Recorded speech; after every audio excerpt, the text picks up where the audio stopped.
इस 10 लक्षण धर्म को जीना सीखें। थ्योरी बहुत बढ़ी, आओ करें धर्म का प्रैक्टिकल। धर्मनगरी सतना में आयोजित होने जा रहा है अरहम स्वधर्म शिविर, श्रावक संस्कार शिविर।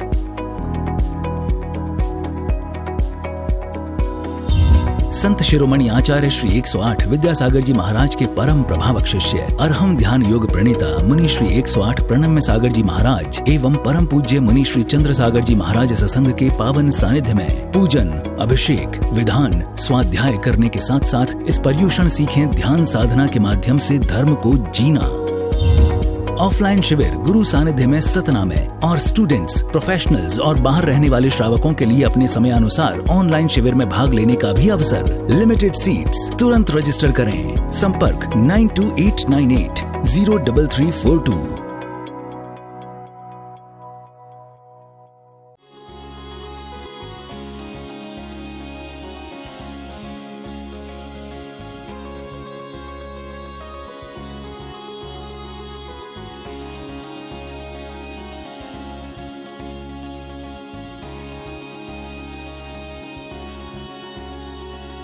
इस कार्यक्रम की पुण्यार्चक हैं निवेदक सकल दिगंबर जैन समाज, सतना, मध्य प्रदेश। धर्म प्रेमी भव्यात्माओं, सिद्धों की आराधना करते करते आपने बहुत समय व्यतीत किया है और वह सिद्ध भक्ति के माध्यम से आपने सिद्धों के विषय में बहुत कुछ सुना भी है। फिर भी आज राजा श्रेणिक के माध्यम से जो प्रश्न हुआ है वह भी बहुत उपयुक्त है, उचित है, क्योंकि सभी जैन बंधुओं को पता होता है कि हमारी आत्मा 8 कर्मों से बंधी हुई है और सिद्ध भगवान जब 8 कर्मों से मुक्त हो जाते हैं तो उनके अंदर 8 गुण प्रकट हो जाते हैं और उन 8 गुणों के माध्यम से वह सुशोभित होते हैं। हमें कौन से कर्म के उदय से कौन सा गुण आच्छादित था और किस कर्म के विनाश से कौन सा गुण प्रकट हुआ, इसके बारे में भी अच्छी तरह ज्ञात होना ही चाहिए। आज बहुत अच्छा प्रश्न किया राजा श्रेणिक ने, उनके प्रश्न की भी आप अनुमोदना कर सकते हैं। जो चीज़ थोड़ा छूट रही थी उस चीज़ की पूर्ति करने का आज समय है। सभी जानते हैं 8 प्रकार के कर्म हैं। ज्ञानावरणी कर्म, दर्शनावरणी कर्म, अंतराय कर्म, मोहिनी कर्म, ये 4 घाती कर्म कहलाते हैं। फिर वेदनी कर्म, आयु कर्म, नाम कर्म और गोत्र कर्म, ये 8 कर्म होते हैं। कल भी कुछ यूनिवर्सिटी से लोग आए थे और वहाँ के भी कुछ प्रोफेसर लोग आए थे। इस बात की चिंता सभी को रहती है और उन्होंने बातचीत के उपरांत आखिर ये जिज्ञासा व्यक्त की ही कि महाराज सब समझ में तो आता है लेकिन ये समझ नहीं आता कि इस शरीर से मुक्त होने के बाद में ये आत्मा किस कारण से किसी दूसरी जगह पे पहुंच जाती है, इसे ले कौन जाता है। ये प्रश्न बहुत वाजिब था और ये प्रश्न का एकमात्र समाधान तब मिलता है जब हम कर्म सिद्धांत को समझते हैं। हमें तीर्थंकरों ने अपनी सर्वज्ञता से, अपनी सर्वदर्शित्व से जानकर के ये बताया कि हमारी आत्मा 8 कर्मों से बंधी हुई है। एक गति से दूसरी गति में ले जाने का काम भी करना इन्हीं कर्मों का कार्य होता है। ये सभी को समझ में आता है कि भगवान कोई ऐसा कार्य नहीं कर सकता। ये सभी को समझ में आने लगा है कि जन्म से जन्मांतर भी होता है, पुनर्जन्म भी होता है, क्योंकि लोगों ने कई ऐसे लोगों की बातें सुनी है जिन्होंने अपने पिछले जन्म के बारे में बताया है। आत्मा एक स्थान से दूसरे स्थान पर जाती है, एक गति से दूसरी गति में जाती है, एक योनि से दूसरी योनि में भटकती है, और आत्मा का इस तरह से जब गमन होता है तो उस गमन के पीछे का कारण क्या है, ये तब तक अनसुलझा रहता है, छिपा हुआ रहता है, जब तक कि हम जैन दर्शन में बताए हुए कर्म सिद्धांत को न समझें। सारा का सारा आत्मा के साथ घटित होने वाला कार्य कर्म किया करते हैं। कर्म का कार्य है शरीर में रोके रखना, और कर्म का ही कार्य है शरीर से बाहर निकाल देना। आत्मा का शरीर में अवस्थान रहना और आत्मा का शरीर से एक गति से दूसरी गति में पहुंच जाना, ये सब काम कर्म के हैं। आयुर्वेद के यहां पर लोग बैठे हैं, और आयुर्वेद में भी जिस आयु को जानने की बात कही गई है वो आयु भी आयु कर्म के माध्यम से जानी जाती है। हमारी श्वासें चल रही हैं, हमारी उम्र बढ़ रही है, हम अपनी उम्र की गिनती करते हैं, इस सब के पीछे भी भीतरी कारण अगर कुछ होता है तो वो एक आयु कर्म कहा गया है। इन कर्मों के हटने से आत्मा के अंदर एक ना एक गुण उत्पन्न होते चले जाते हैं। ज्ञानावरण कर्म का जब अभाव होता है तो आत्मा में अनंत ज्ञान उत्पन्न होता है। दर्शनावरण कर्म का जब अभाव होता है तो आत्मा में अनंत दृष्टि, अनंत दर्शन उत्पन्न होता है, अनंत पदार्थों को देखने की क्षमता उत्पन्न होती है।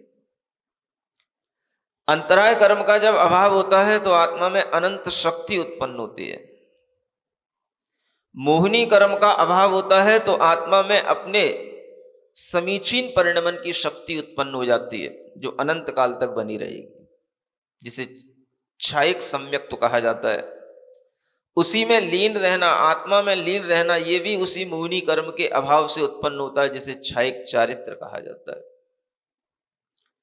इसी तरह से आत्मा के कुछ और भी गुण हैं जिनका वर्णन आपके समक्ष किया था। अगुरु लघु, अव्याबाद, सूक्ष्मत्व और अवगाहनत्व।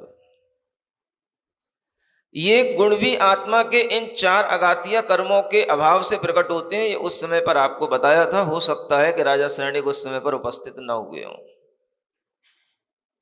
ये बात अलग है कि आठों कर्मों के लिए एक साथ नहीं बताया हो, लेकिन चार चार कर्मों का अलग अलग बताया था, और वो आपको अगर ध्यान नहीं है तो आज फिर से भी समझा जा सकता है। ये नाम कर्म होता है जिसके कारण से हमारे शरीर की रचना होती है, और इसी नाम कर्म के कारण से संसार में इसको कोई ना कोई बादर या सूक्ष्म शरीरों की प्राप्ति होती है। जब इस नाम कर्म का अभाव हो जाता है तो इसके अंदर एक सूक्ष्मत्व नाम का गुण आ जाता है। आयु कर्म का अभाव हो जाता है तो एक अवगाहन नाम का गुण आ जाता है। वेदनी कर्म का अभाव हो जाता है तो अव्याबाध नाम का गुण आ जाता है। और क्या बचा? गोत्र कर्म का अभाव हो जाता है तो अगुर लघु नाम का गुण आ जाता है। 8 कर्मों के क्षय से आत्मा में ये 8 गुण उत्पन्न हो जाते हैं। रही बात अरिहंत और सिद्धों की, सो आप ये समझना कि सिद्ध भगवान बड़े होते हैं, लेकिन बड़े होते हुए भी वो मौन रहते हैं, शरीर रहित होते हैं। उनके द्वारा जगत का उपकार चलते फिरते करते हुए नहीं होता है। हमें सिद्ध भगवंतों तक का मार्ग बताने का उपदेश देने वाले अरिहंत भगवान होते हैं। इसलिए जो हमें मार्ग बताता है, जो हमें रास्ता बताता है, वो बड़ा होता है, उसको हम पहले स्मरण करते हैं। इसलिए प्रणमोकार के पद में अरिहंत को पहले स्मरण किया जाता है और सिद्धों को बाद में किया जाता है, क्योंकि सिद्ध सूक्ष्म परिणमन कर गए, अदृश्य अवस्था में पहुंच गए।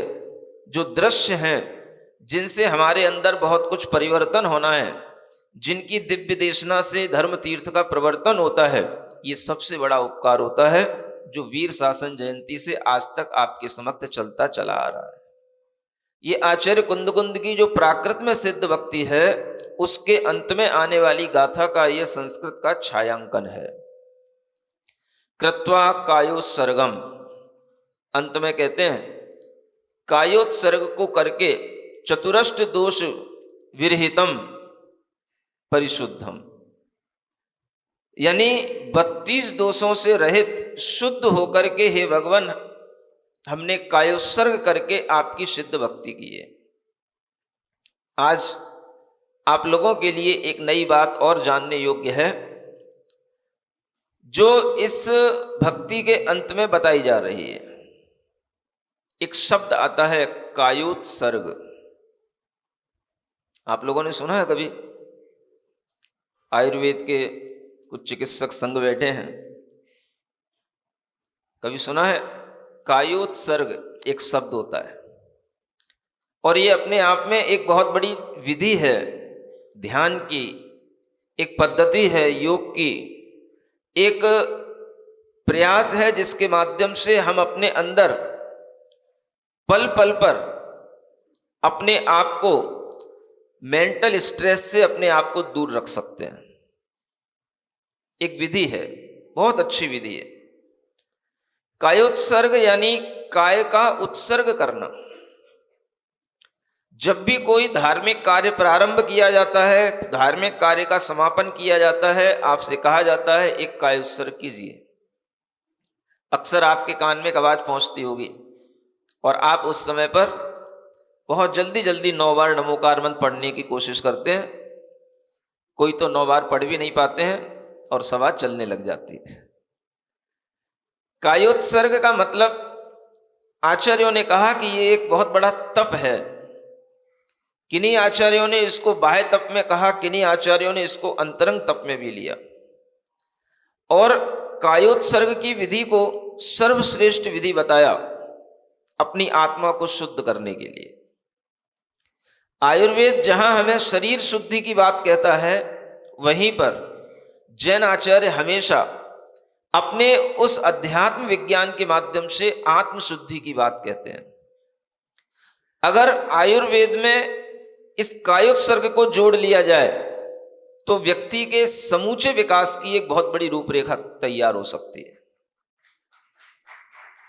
हर डॉक्टर, हर आयुर्वेद का चिकित्सक, हर वैद्य जिस तरह से आयुर्वेद के माध्यम से रोगों का इलाज करने के लिए, शरीर को शुद्ध बनाने के लिए और शरीर को मजबूत बनाने के लिए अनेक तरह की औषधियों का प्रयोग करते हैं, उन्हें निर्देश देते हैं, ऐसे ही आत्मिक शुद्धि के लिए, चित्त शुद्धि के लिए, मन परिणामों की विशुद्धि के लिए कायोत्सर्ग का भी उपयोग करना चाहिए।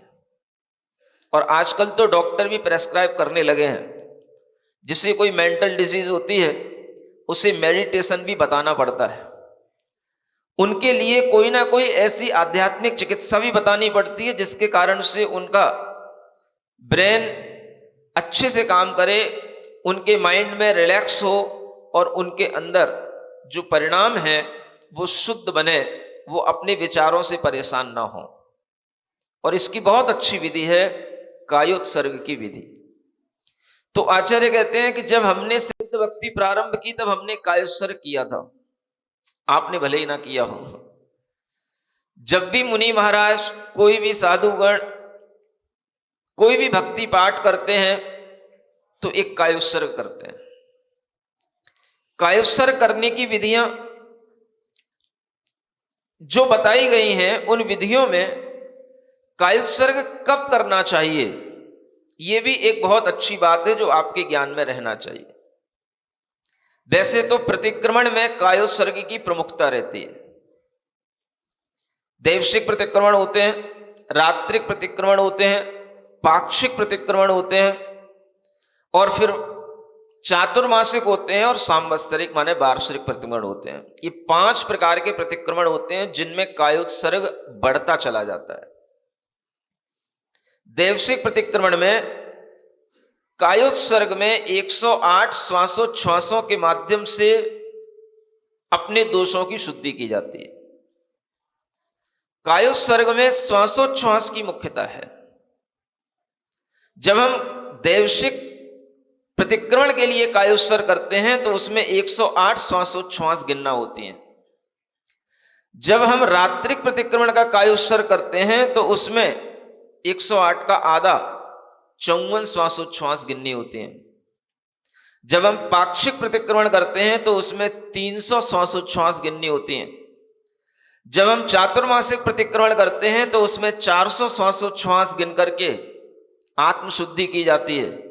और जब हम वार्षिक प्रतिक्रमण करते हैं जो दीपावली के समय पर होता है, उस समय पर 500 श्वासोच्छ्वास गिन करके यह आत्मशुद्धि का कार्य किया जाता है।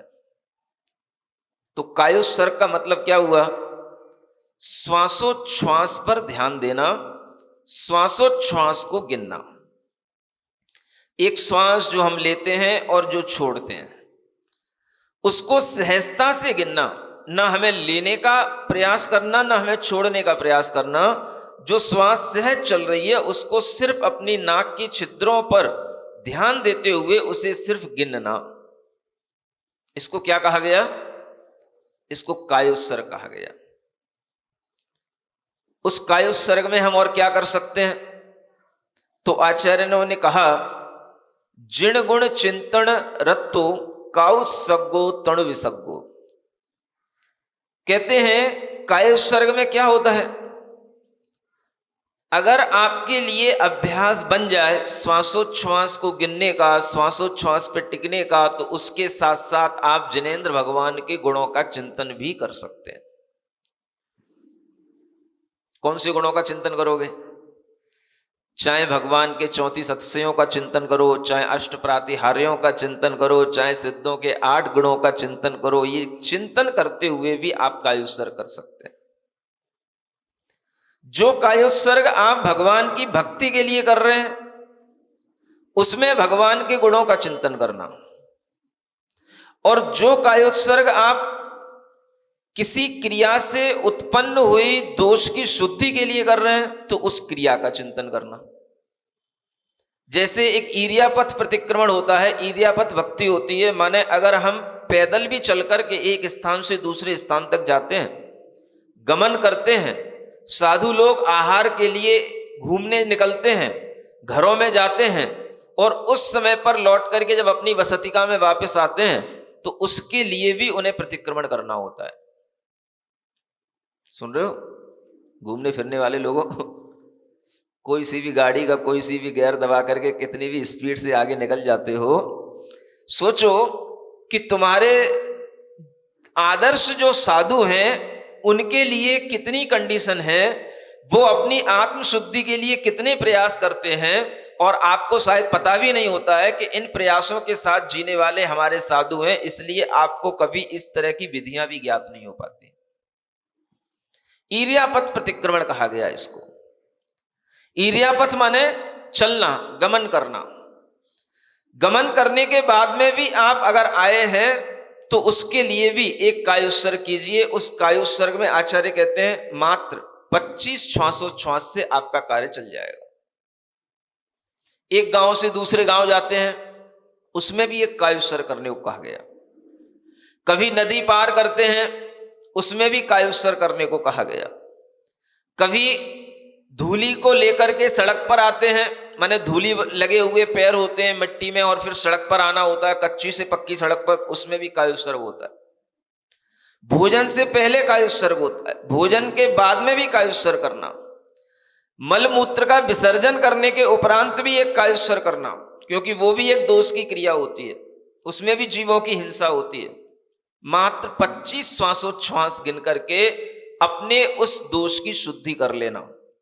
ये हमें आचार्यों ने प्रतिदिन होने वाली क्रियाओं में भी शुद्धि रखने के लिए, अपने आप को उन क्रियाओं से उत्पन्न होने वाले पाप से बचने के लिए ये विधि बताई है। आप सोचिए कितनी अच्छी विधि है। अगर आप सावधान रहना चाहते हैं, कई लोग कहते हैं महाराज हम दिन भर में सावधान रहते हुए कैसे जीवन निकालें, हम धर्म ध्यान करते हुए कैसे जीवन निकालें, हमारी दिन भर की चर्या में धर्म ध्यान कैसे प्रविष्ट हो। मैं आपको बताना चाहता हूं कि ये बहुत अच्छा तरीका है कायोत्सर्ग के माध्यम से ध्यान देते हुए आप दिन भर की क्रिया में महसूस करेंगे कि हम वास्तव में धर्म के साथ जी रहे हैं। आपको भोजन करना होता है, शुरू भी करना होता है, अंत भी करना होता है। सुबह उठना भी होता है, शाम को सोना भी होता है। गमन करके एक स्थान पर पहुंचना भी होता है। आपके लिए मलमूत्र का विसर्जन करने वाली क्रियाएं भी होती हैं। और जब कभी आपको लगे कि आज हमने हिंसा का कोई कार्य कर दिया, अहिंसा के व्रत में अतिचार लगा दिया, जो हमारा सत्य व्रत था उसमें अतिचार लगा दिया, जो हमारा अस्तेय व्रत था उसमें हमने दोष लगा दिया, जो हमारा ब्रह्मचर्य का व्रत था हमने उसमें दोष लगा दिया, जो हमारा अपरिग्रह का व्रत था उसमें दोष लगा दिया, तो आचार्य कहते हैं तुरंत इन कार्यों में अपने आप को सावधान रखते हुए एक कायोत्सर्ग कर लो। कायोत्सर्ग करने का मतलब अपने में आना, अपनी आत्मा का ध्यान कर लेना, अपनी आत्मा की शुद्धि का आपके अंदर आभास होना कि इस संसार में रहते हुए भी, संसार के क्रियाकलापों को करते हुए भी, घर गृहस्थी व्यापार में अनेक तरह के राग द्वेष मोह करते हुए भी, हे भगवान हम धर्म कैसे करें, अपने आप की आत्मशुद्धि कैसे करें, कैसे अपने आप को बचा पाएं। तो आचार्यों ने कहा आप कायोत्सर्ग की विधि को अपनाइए। दिन भर में आप जितना करते हो उतना कर सके उतना कीजिए। मान लो आप अभी तक एक भी कायोत्सर्ग नहीं करते थे, आप अपनी शुरुआत कीजिए कायोत्सर्ग की। कहां से? सुबह से कीजिए। सो करके जब आप उठते हैं एक कायोत्सर्ग कीजिए, 27 श्वासोच्छ्वास वाला करना सुबह वाला। जब रात में सो उससे पहले 27 श्वासोच्छ्वास में करना। बीच में आप कितनी बार लघु शंका जाते हैं, दीर्घ शंका जाते हैं, जब जब जाना पड़े तब तब एक एक कायोत्सर्ग करना। धर्म ध्यान हो जाएगा अपने आप। 25 श्वासोच्छ्वास गिनना, कोई बहुत ज्यादा लंबा टाइम नहीं लगेगा, 1.5 मिनट लगेगी आपको। और उसमें भी आपको लगने लग जाएगा कि इतना भी हमारे अंदर जो भागा दौड़ी है उसके कारण से जो हमारे परिणामों में अशांति रहती है, उससे आपको बहुत कुछ रिलीफ मिलने लग जाएगा। जब आप भोजन करते हैं तो भोजन करने से पहले एक कायोत्सर्ग कर लेना, भोजन करने के बाद भी एक कायोत्सर्ग कर लेना, 25-25 उच्छ्वास वाला ही कर लेना, इससे कम का नहीं बताया है। और इतनी क्रियाओं में अगर आपका सुबह से शाम तक कायोत्सर्ग होगा तो बताओ आपका धर्म ध्यान पूरे दिन भर होगा कि नहीं होगा? आपको लगेगा कि नहीं कि मैं धर्म ध्यान कर रहा हूं? कभी आप महसूस करके देखो। आप दुनिया के नियम लेते हो, आज यही नियम लेकर के देखो।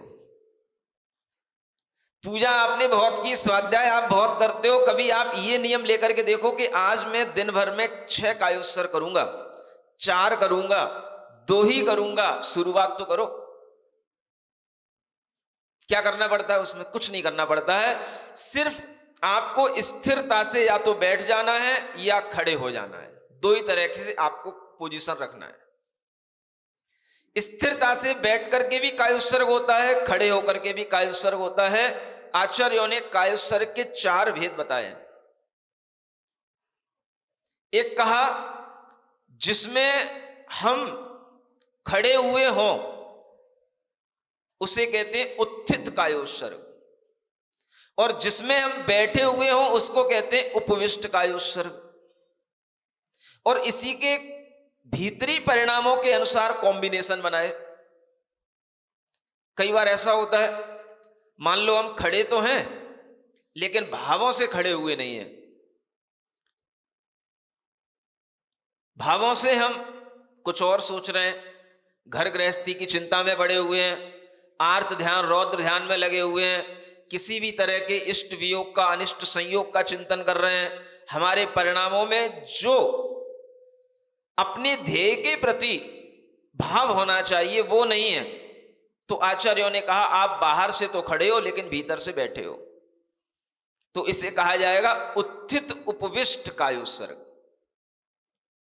माने बाहर से तो उत्थित हो, उत्थित माने खड़े होना, और भीतर से बैठे हो, तो ये अच्छा नहीं माना जाता।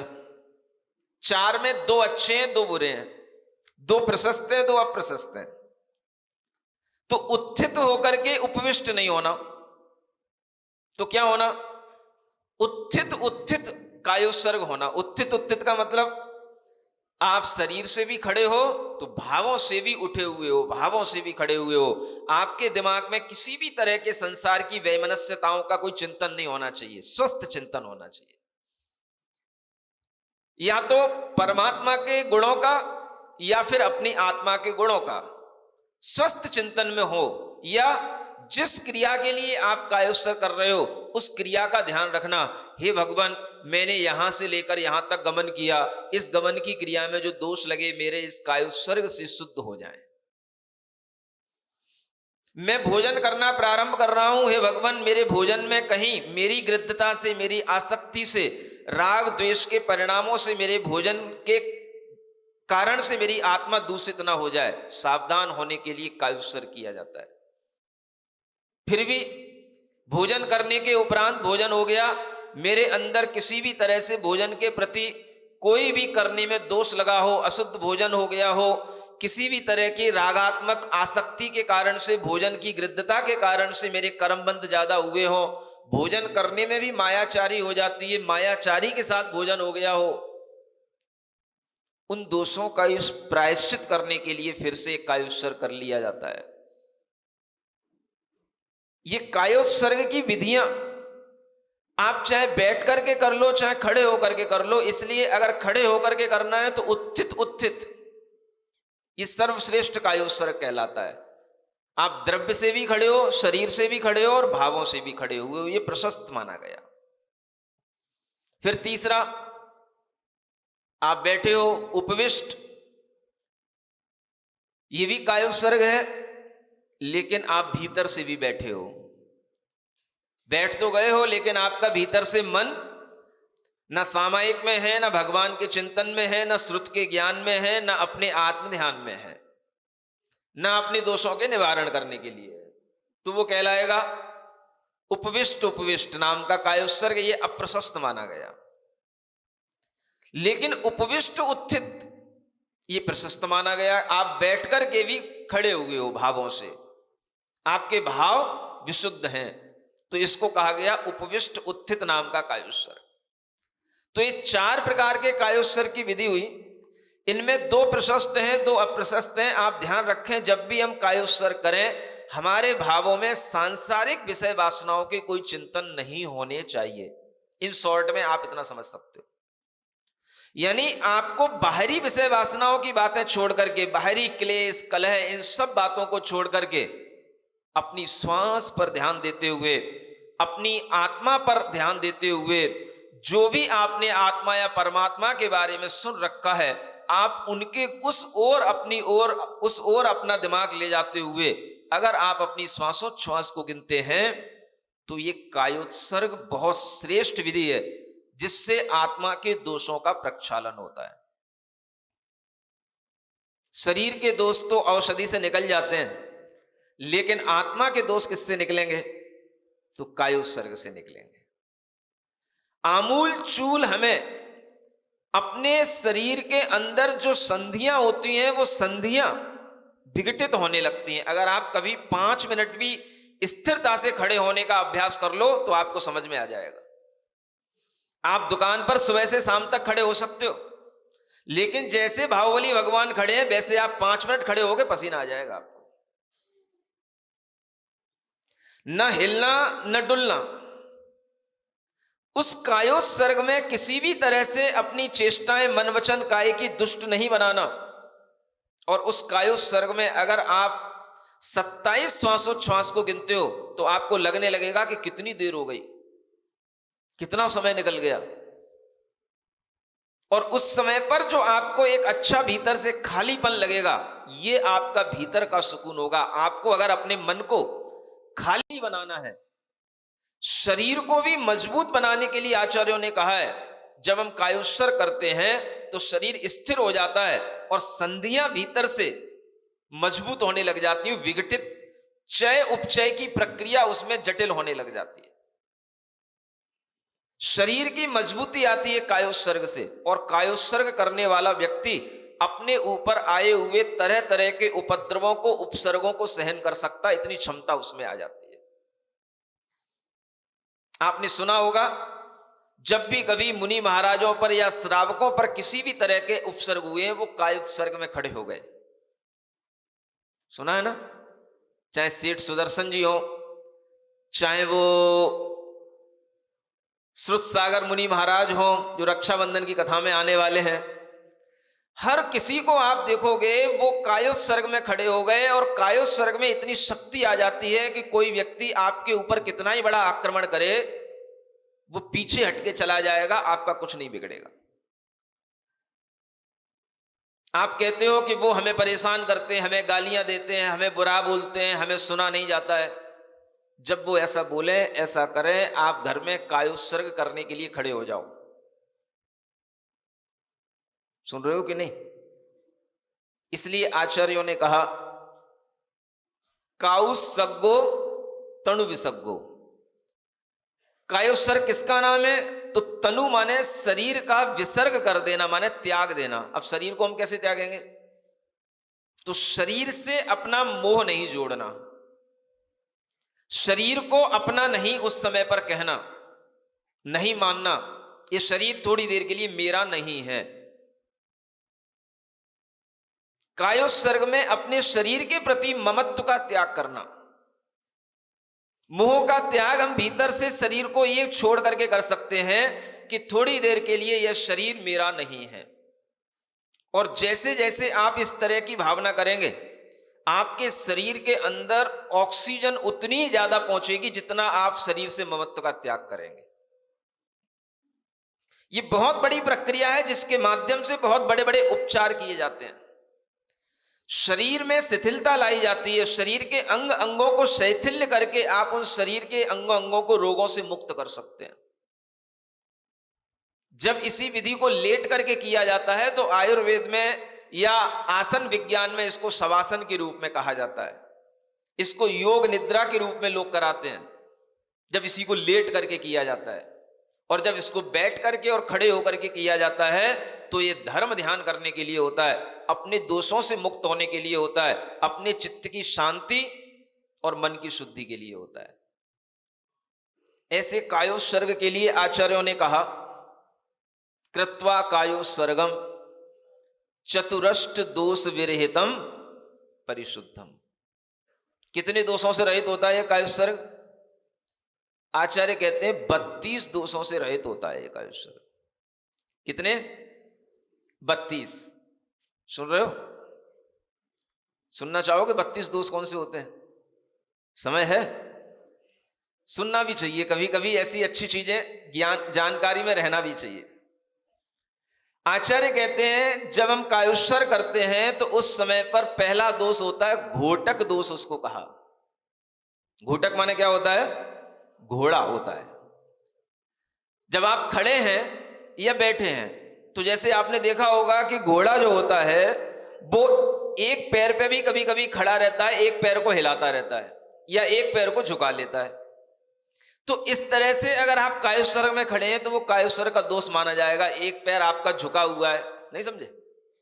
झुक जाता है ना, एक पैर घुटनों से झुक गया, एक पैर आपका पूरा खड़ा है या एक पैर आपका हिल रहा है, एक पैर आपका स्थिर है।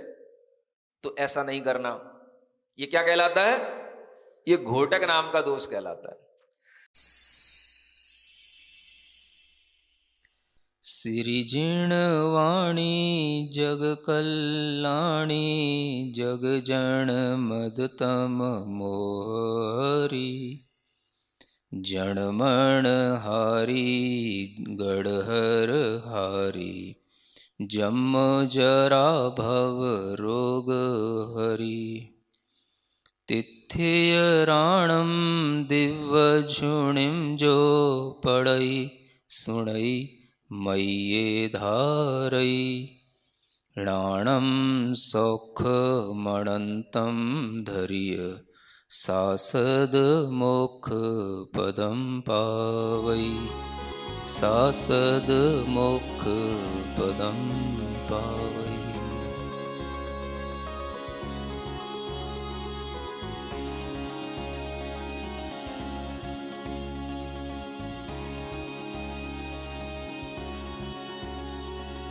इस कार्यक्रम के पुण्यार्चक थे निवेदक सकल दिगंबर जैन समाज, सतना, मध्य प्रदेश। इस 10 लक्षण धर्म सतना में और स्टूडेंट्स, प्रोफेशनल्स और बाहर रहने वाले श्रावकों के लिए अपने समय अनुसार ऑनलाइन शिविर में भाग लेने का भी अवसर। लिमिटेड सीट्स, तुरंत रजिस्टर करें। संपर्क 9289803342।